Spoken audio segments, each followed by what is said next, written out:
एक जो उन्होंने पुस्तक लिखा है उसके बारे में एक कार्यक्रम था यशवंतराव चौहान प्रतिष्ठान में।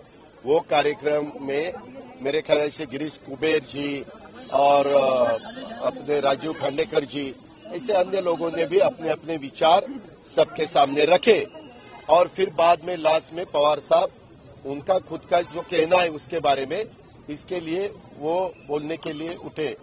तो बोलते बोलते हमें किसी को पता भी नहीं था। बोलते वक्त उन्होंने 1 मई 1960 से शुरुआत की और कल की तारीख थी 1 मई 2023। तब तक का थोड़ा सा जो कुछ आज तक हुआ उसमें से जो आप सबको साहब को बताना चाहिए था वो साहब ने बताया। हमें भी थोड़ा सा लगा कि साहब ने 1 मई 1960 से शुरुआत करके 1 मई 2023 तक क्यों आए साहब।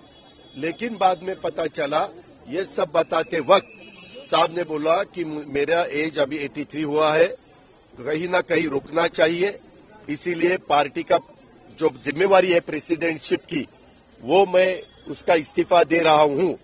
और उन्होंने एक कमेटी डिक्लेयर की और वो कमेटी ने बैठकर साहब के बाद उस जगह किसको बिठाना है उसके बारे में चर्चा करनी चाहिए, ऐसे पवार साहब ने बताया।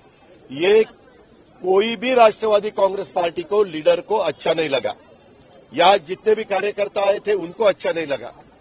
जो भी बाकी के सुनने के लिए आए थे किसी को भी वो अच्छा नहीं लगा और कोई रोने लगा, कोई अपना मन की बात वहां कह नहीं सका, ऐसा सब हुआ। वो सब साहब देख रहे थे, साहब ने सब देखा। उसके बाद पवार साहब घर पे चले गए सिलो रोड पे और वहां जाने के बाद हम कुछ लोग ऊपर बैठे थे। ऊपर बैठने के बाद 4 साढ़े 4 बजे हम भी वापिस सिलो रोड चले गए।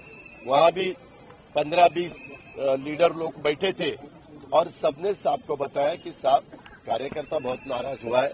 कार्यकर्ता का कहना है कि आप प्रेसिडेंट रहो और एक्टिंग प्रेसिडेंट किसी को बनाओ, यानी कार्याध्यक्ष बनाओ और वो काम करेंगे, आप उसको आशीर्वाद देंगे, पार्टी का भी काम चलेगा।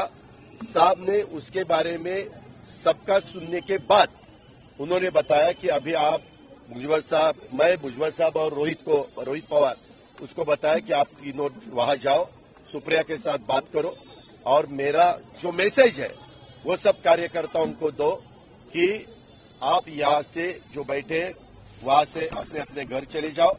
आपकी जो मांग है कि मैंने इस्तीफा वापस लेना चाहिए उसके लिए मुझे 2 से 3 दिन सोचने के लिए वक्त कार्यकर्ताओं को देना पड़ेगा। कार्यकर्ताओं ने मेरा सुनना चाहिए और ये यहाँ से कार्यकर्ता उठ के अपने अपने घर जाए, वहां घर जाके खाना खाए, नाश्ता करे। जो भी उन्होंने आज सुबह तक कुछ नहीं किया वो उसको उनकी तबीयत के लिए भी वो ठीक नहीं है, इसीलिए उन्होंने वैसा हमें बताया है और वैसा आह्वान हमने सबको किया है। और उन्होंने एक बताया, अगर ये मेरा मैसेज देने के बाद कार्यकर्ता अगर नहीं उठे तो मैं उनका सुनने वाला नहीं हूं। अगर उनका मैंने सुनना चाहिए ऐसा कार्यकर्ताओं को लगता है तो उन्होंने मुझे 2-3 दिन देना चाहिए और फिर मैं मेरा जो भी है सब सुनने के बाद मेरा जो कहना है वो कह दूंगा। नंबर 1। नंबर 2, अलग अलग डिस्ट्रिक्ट से हमारे पार्टी के प्रेसिडेंट हो, हमारे एमएलएज हो, हमारे एमपीज हो, ऐसे बहुत से कार्यकर्ताओं रिजाइन करना शुरू किया है। उन्होंने कहा कि ये तुरंत बंद कर दो, किसी ने भी इस्तीफा देने की जरूरत नहीं। As a Rashtrawadi Congress party एक परिवार के नाते सबने मेरा सुनना चाहिए और 2-3 दिन दे दो। मैंने भी सबके सामने ये रखते हुए मैंने खुद ने 7-8 दिन सोचा और सोचने के बाद मैंने वो मेरी मन की बात लोगों के सामने, कार्यकर्ताओं के सामने रखी है। इसीलिए ऐसा रिएक्शन आएगा ऐसा मुझे लगा नहीं, लेकिन अभी वो सब मैंने देखा है, इसीलिए 2-3 दिन लेकिन रुकना चाहिए, उनको फुर्सत देनी चाहिए, उनको वक्त देना चाहिए। उसके बाद वो सबका सुनकर ठीक तरह से डिसीजन देंगे।